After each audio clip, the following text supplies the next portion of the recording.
bouton où vous avez cliqué pour cet extrait. Merci et bonne écoute. Le conte colibri. Cela se passe dans la forêt amazonienne. Dans cette forêt, l'on voit des arbres à perte de vue, mais en regardant un peu mieux, on aperçoit un arbre plus grand et plus haut que tous les autres. Cet arbre, il a des branches qui disent « Venez à moi, peuple des oiseaux. Venez à moi, je vous accueille. » Et tout ce petit monde piaille, joue, discute, vit en harmonie. Mais un jour arrive un grand malheur. L'arbre prend feu. Les oiseaux impuissants s'élèvent dans le ciel contemplant leur arbre partir en fumée. À travers la fumée, ils distinguent un petit oiseau qui va à la rivière prendre une goutte d'eau dans son bec et la déposer sur l'arbre en feu. Il retourne à la rivière prendre une goutte d'eau dans son bec et la jette sur l'arbre. Il retourne encore à la rivière inlassablement, prend une goutte d'eau dans son bec et la dépose sur l'arbre. Et ce petit oiseau, c'est Colibri.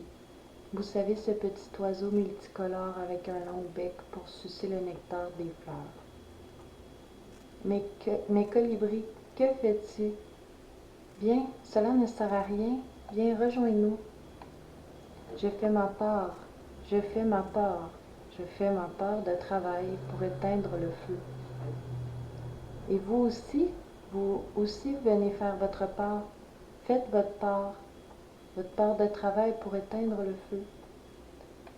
Les oiseaux se regardent perplexes, et dans un même élan, ils s'élancent vers la rivière, prennent une goutte d'eau dans leur bec et la déposent sur l'arbre.